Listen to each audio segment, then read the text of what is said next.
Good evening, everyone. That was nice. I'd like to thank you all for coming. My name is Chris Naff, and I have the privilege of being the chairman of the Board of Selectmen here in Millbury. And while life as a selectman certainly has its moments of challenges and moments of fulfillment, my true labor of love is serving as chair of the Asa Waters Mansion Task Force.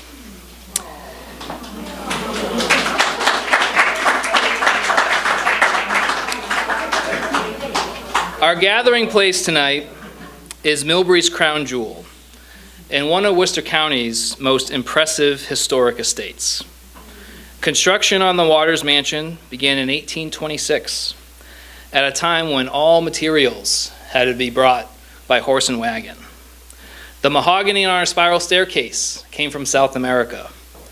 The pine that built most of the mansion came from Maine. The bricks from Baltimore, and the marble from Italy. The Waters didn't enjoy their first Thanksgiving, apropos to this week, until 1829, while Asa Waters II didn't invite the public until close to Christmas of 1832. Tonight, we are here not to honor the man who built this most impressive home, but his son, Asa Holman Waters. Inheriting the mansion, but also the family business of gunsmithing and textile mills, it's fair to say that Asa Holman stood on his father's shoulders. But he is clearly a man who chartered his own course in life. The only son of Asa and Susan Waters, Asa Holman seemed destined to achieve. His education set the foundation for his life. As a young boy, he left Millbury to attend the Munson Academy, then followed by his undergrad years at Yale, and finally, Harvard Law. My resume says the same thing.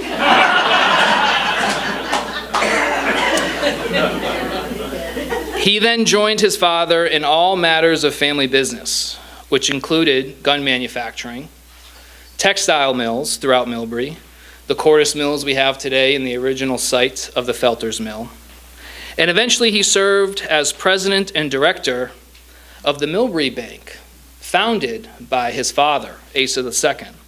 We have a member from the Millbury National Bank today as we know it today.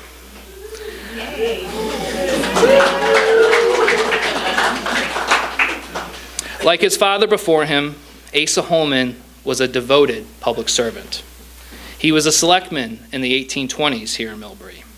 He served in the State House as a representative in the 1840s, and even participated in the Constitutional Convention in 1853. Perhaps his most notable endeavor of all was his involvement in the Free Soil Party. A staunch abolitionist, he vigorously fought the expansion of slavery throughout the country. He later joined the Republican Party to support the campaign of Abraham Lincoln. The most challenging period of his life came at the outbreak of the Civil War. The Waters family had left the gun-making business to focus on their other enterprises. But the Union Army was desperately asking Asa to renew his gunsmithing plant. He was left at a crossroads. He had already served the public. He was a wealthy man. His businesses employed hundreds of people. I probably would have coasted at that point. It would have been justified had he asked himself what Washington had. Have I not yet done enough for my country? I believe he then determined that he was born here for a reason, that he was born at that time for a purpose. As a man of faith and a firm reliance on his principles, he recognized his opportunity to help America become a freer nation in a more perfect union. So he went to work. Asa recommissioned his plant to make key components of the arms supplied to the Union soldiers, employing up to an additional 200 people working day and night. He even raised 7 Army men, who of which he provided their expenses when they weren't deployed. He was the embodiment of what the founders proclaimed in the Declaration of Independence, pledging his life, his fortune, and his sacred honor. In doing so, he further supplanted the water's legacy in assisting the nation in raising soldiers in arms, as his grandfather, Asa I, did during the Revolutionary War, and as his father did during the War of 1812. The Waters family's significance to American history cannot be overstated. All his endeavors achieved, Asa Holman spent his retirement years writing and traveling. He voyaged to Istanbul to visit his daughter, and he even climbed the Great Pyramids of Giza. I don't think they let you do that today. For someone who hailed from a Millbury much smaller than ours today, he was a worldly man. We are also here tonight to celebrate and honor a descendant of the Waters family, Mr. Gardiner Myers. Gardiner first reached out to our director back in 2019, expressing his desire to gift his original portrait of Asa Holman, which is beautifully displayed in our East Parlor. What's striking about the portrait is that while there are actual photographs of Asa in his elder years, we can finally see Asa, the young man. Gardiner and his relatives have many archives and artifacts from the family. We are so humbled by his generosity in gifting us this most impressive piece. And with that, it is my honor to introduce the great-great-grandson of Asa Holman Waters, Mr. Gardiner Myers.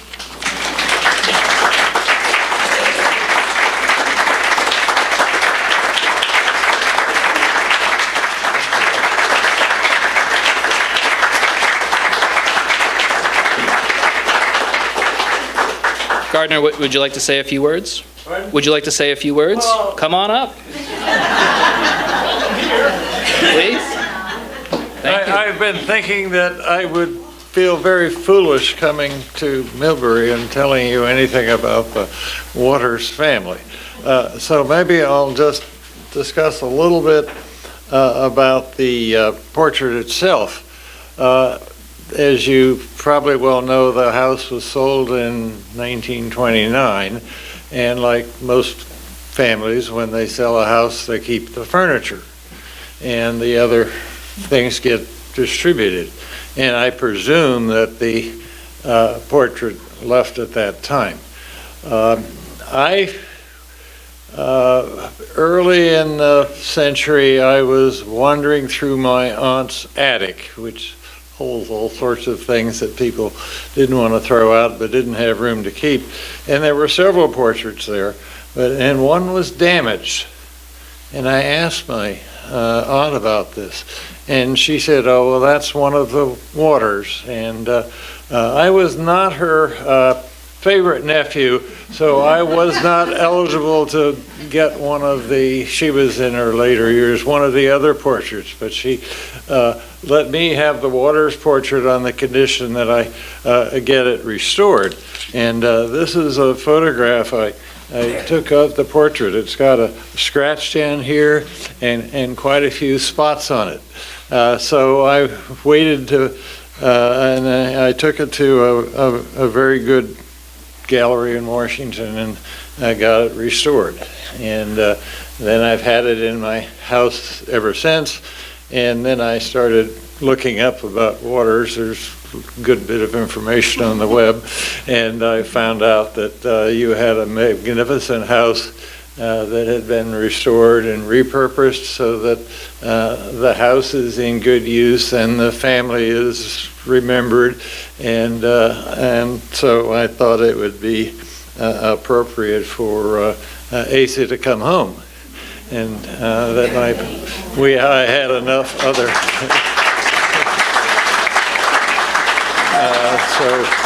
so we celebrate that return. I have one other artifact I'll share with you, which you don't get it. It's going to stay in the family. But I happen to also have inherited Asa's Phi Beta Kappa key, which is engraved as they are with his name and the institution Yale in the year 1829. And I might say there's been quite a further collection of these by his descendants. So that's my remarks for today.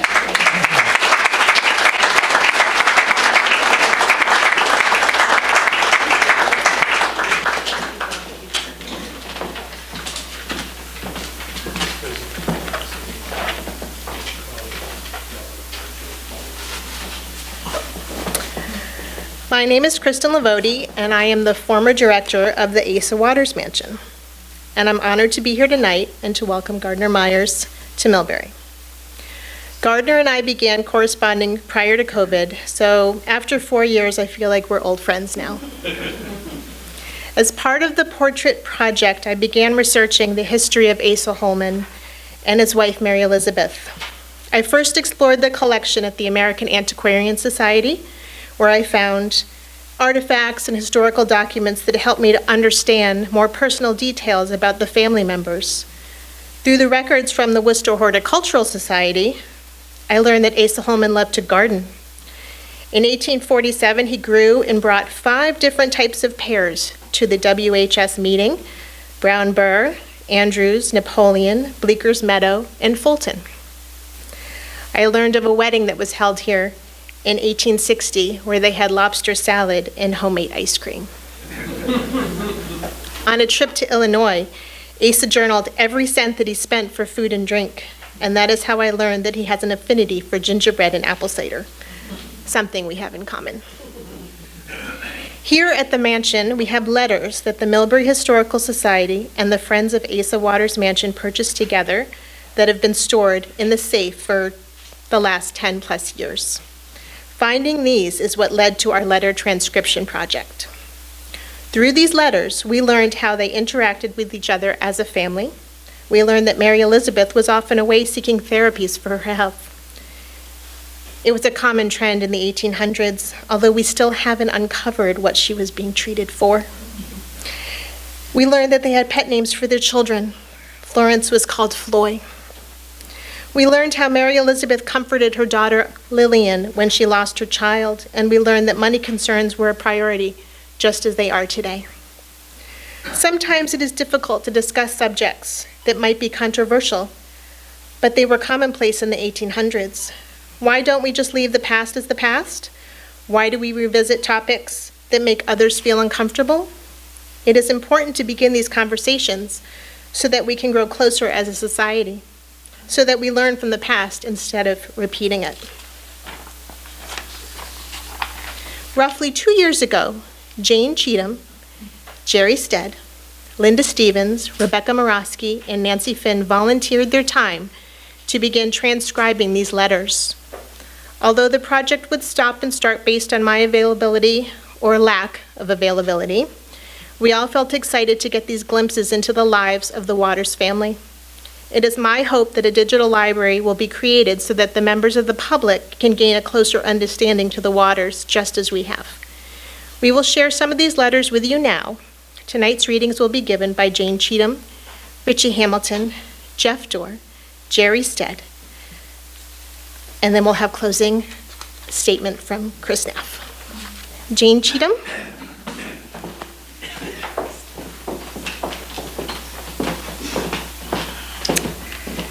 Good evening. This letter is from Elizabeth Hubby to D.T. Hubby. The postmark is 11th of July, the year we don't know. Dear brother, I guess you will laugh when you get this to think that I should commence this correspondence. Well, I'm going to ask a favor of you. That is, will you, can you, as well as not, purchase me an herbarium for pressing flowers? I am studying botany, and Mr. Underhill is very anxious that I commence an herbarium, and I cannot get one here. I thought perhaps you could send me one by Erastus when he comes. They are not very high. They are, I believe, rather cheap. If you can, without too much trouble, I will be very much obliged to you. Are you coming this way this summer? I hope you will, as of course you would come and see me. I get along nicely, as you may suppose. I enjoy myself very much indeed. I feel a little lonesome occasionally when the sun does not shine and rainy days, but it is but transitory. What are you doing this summer? Enjoying yourself or tied down to business?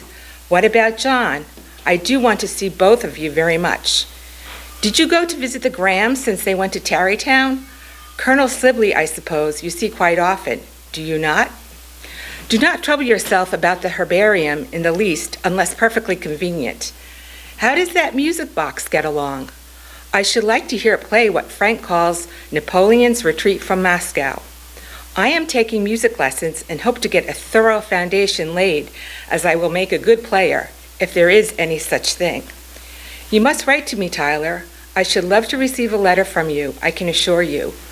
You will advise Erastus to make a good long visit, won't you?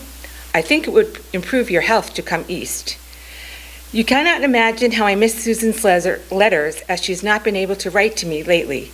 I do hope she is well again by this time to write to me. Yours with love and in haste, Elizabeth.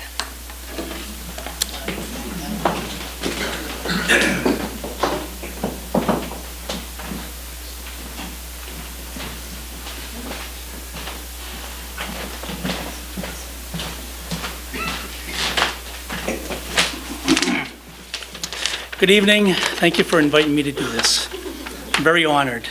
So this is a letter from Asa to his wife, dated Millbury, May 15th, 1866. It starts, "My dear wife, New York. In your note to Belle, dated Saturday and received today, you speak of coming home this week perhaps. In former letters you mentioned the 1st of June as the most probable time, and as soon as the time is definitely fixed and you can estimate the sum of your bills, then I want to send you my word as the amount of money wanted. I will send you $20 today for money. Do not fail to say to Mr. P that I feel under very good obligations for him, for his kind civilities to you, and I hope you had an opportunity sooner or later to discharge them. He may rest assured he will lose nothing by his hospitality so generously lavished upon you. Such deeds afford highest evidence of Christianity, and they tend to increase more with the respect which I always entertain for him. What a pillar of strength he is to his whole family circle, but we ought to, all of us, to be careful lest we abuse his free generosity. Did you get the flower seeds which the children sent to Cousin Fanny?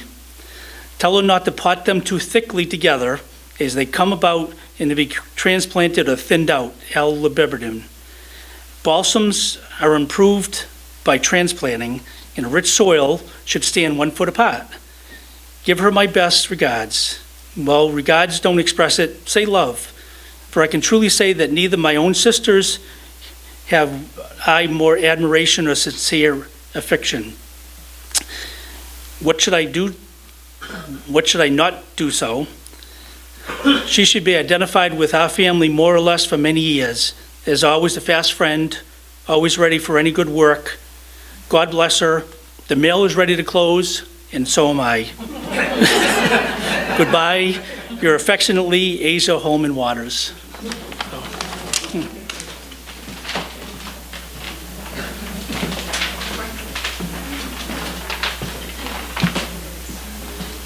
And I also feel honored to be one of the readers for the evening. And this is a letter from Asa Holman Waters to his wife, as he called Elizabeth. This is dated in Millbury on March 17th, 1866, Saturday evening in the evening, p.m. Post-prandial. My dear Elizabeth, in my return from Washington this morning, I found your very acceptable letter and was rejoiced to learn your very comfortable surroundings. Appreciating your anxiety to hear from your jewels at home, I determined to acquaint you by the first return mail. Be happy then in the knowledge that none of us have been sick and all are well, and also especially the assurance that my mouth has not been polluted by a cigar or a glass of liquor since you left. We, the family, are getting along fine as to meals and very nicely. I think Mary does a great deal better when thrown upon by her own resources. Floy sleeps with Papa every night and seems a smiling cherub as she truly is. Mrs. Atwood's little girl is improving and pronounced out of danger. Lily has not been over from Sutton, nor have we heard from them there. As for your arrangements out there, you need not advise me only to act freely according to your own best judgment. Like Mary, you always do best when you do so and act independently. In haste, yours truly and affectionately, Asa Holman Waters. A post note. Dear Mama, as Papa has a little room left, I thought I would write a line and say that I am or was expecting to go to Sutton today, but they have not come to get me yet. But I guess I will close now as Papa is waiting. As with much love and as many kisses as you can hold, I remain your loving daughter, Florence. P.S. Please give my love to all. Belle is taking her lessons or should be writing a line, or she would be writing a line. She sends much love.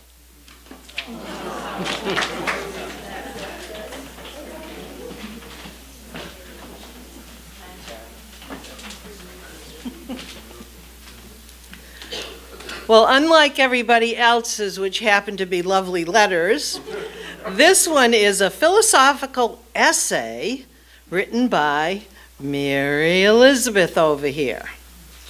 As I was sitting one day in our arbor with a friend, she asked me, as she pointed to a grove that offered a quiet and cool retreat, if I would accompany her in a walk over there.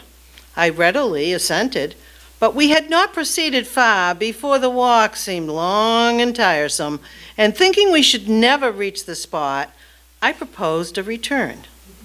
She looked at me and smiled at the thought of my being willing to relinquish so much enjoyment for so slight a cause.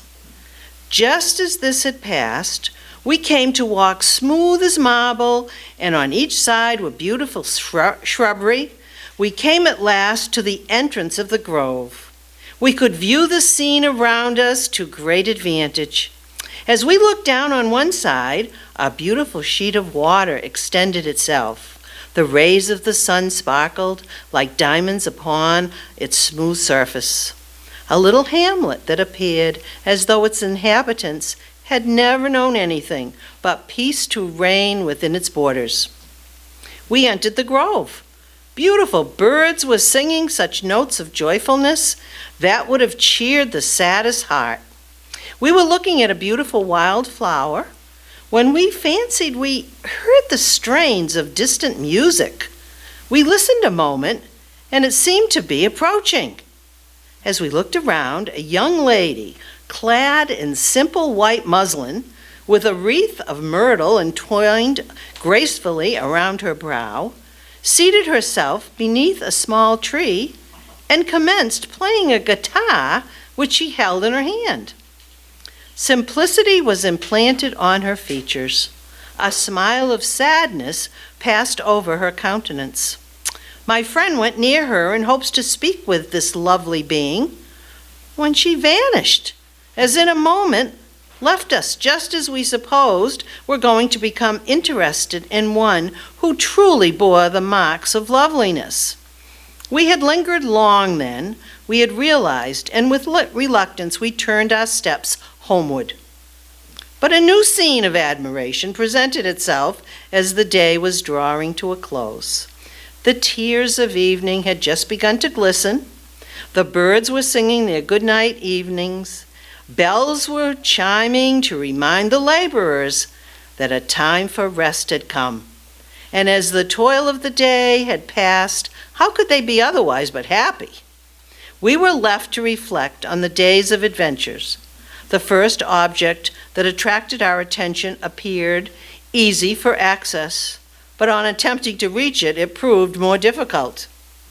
So it is with some objects in this life that present themselves, but we toil almost in vain to reach them. But when gained, we are amply rewarded for the perplexity that attended them. Again, we do not anticipate any pleasure, and we are surprised with a sort of visionary enjoyment.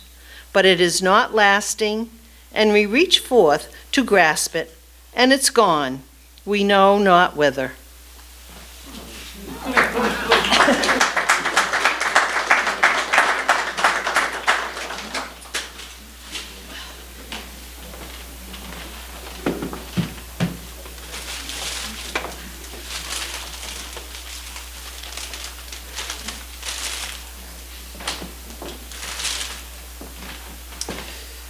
Before we conclude tonight, there are a few people I would like to thank.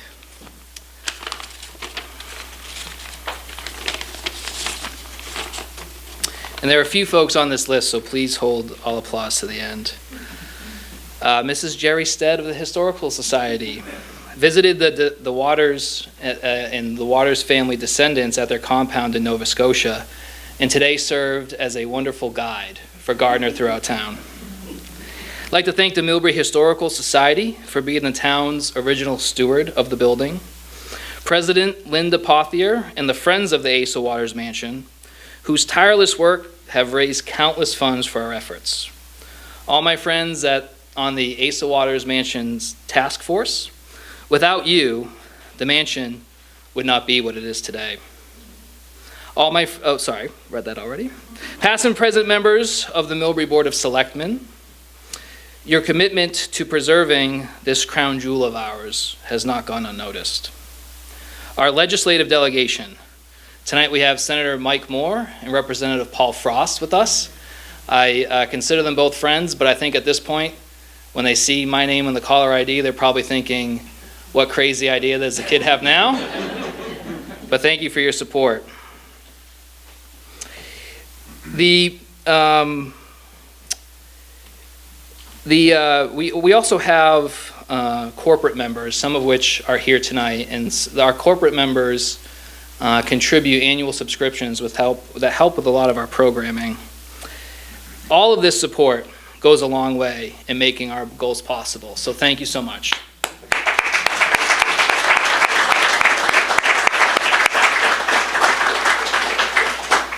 There are a few individuals I'd like to recognize before we convene. First, and he doesn't know this is coming, my good friend Tom Fox. Many know Mr. Fox served for many years as town moderator, and some know that he served as a selectman when the town decided to acquire the Waters estate. As a strong advocate for the project, Tom recognized the cultural and historic significance for the community. Tonight I have here with me his letter to another Millbury legend, Roland LaChance. And this is the original letter organizing the initial feasibility study and committee to determine the best use for the town should we acquire the property. Tom, would you come up?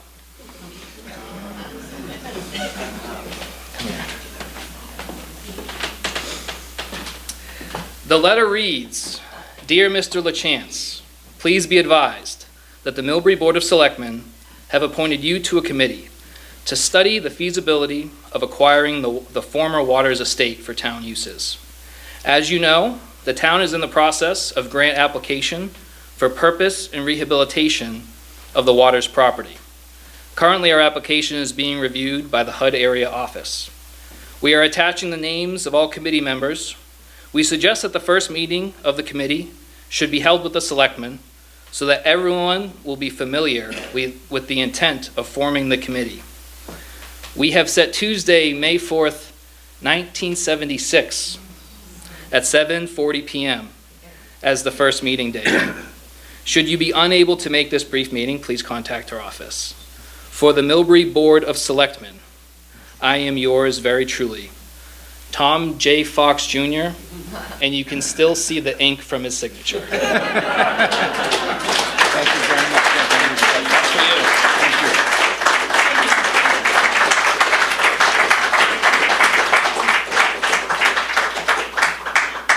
you. Without Tom and his colleagues on the board at that time, we may not be here tonight. There are a few more people I'd like to recognize. Secondly, I want to thank our outgoing executive director, Kristen Lavodi. Not only would tonight not have been possible without her, all of our recent restoration and preservation accomplishments were driven by Kristen's leadership. She's a student of history, a superb person, and I personally am going to miss working alongside her. Kristen, would you come up?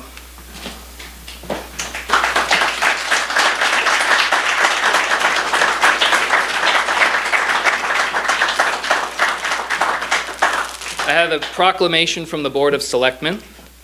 With many warm and special thoughts, we, the Board of Selectmen, for the town of Millbury, on behalf of its citizens, hereby extend our congratulations and sincere appreciation for your 5 years of dedicated service to the community, as well as our best wishes on your next endeavor.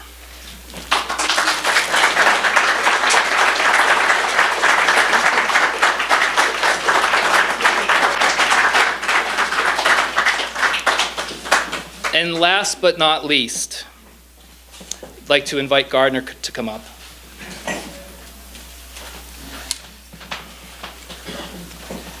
Gardiner, as a small token of our appreciation, we didn't want you to leave without a gift. So here in this frame, we have a much smaller copy of the original portrait you gifted us. And also included in this picture is a historic photo of the mansion's exterior. And the man at the center, we believe to be Asa Holman Waters.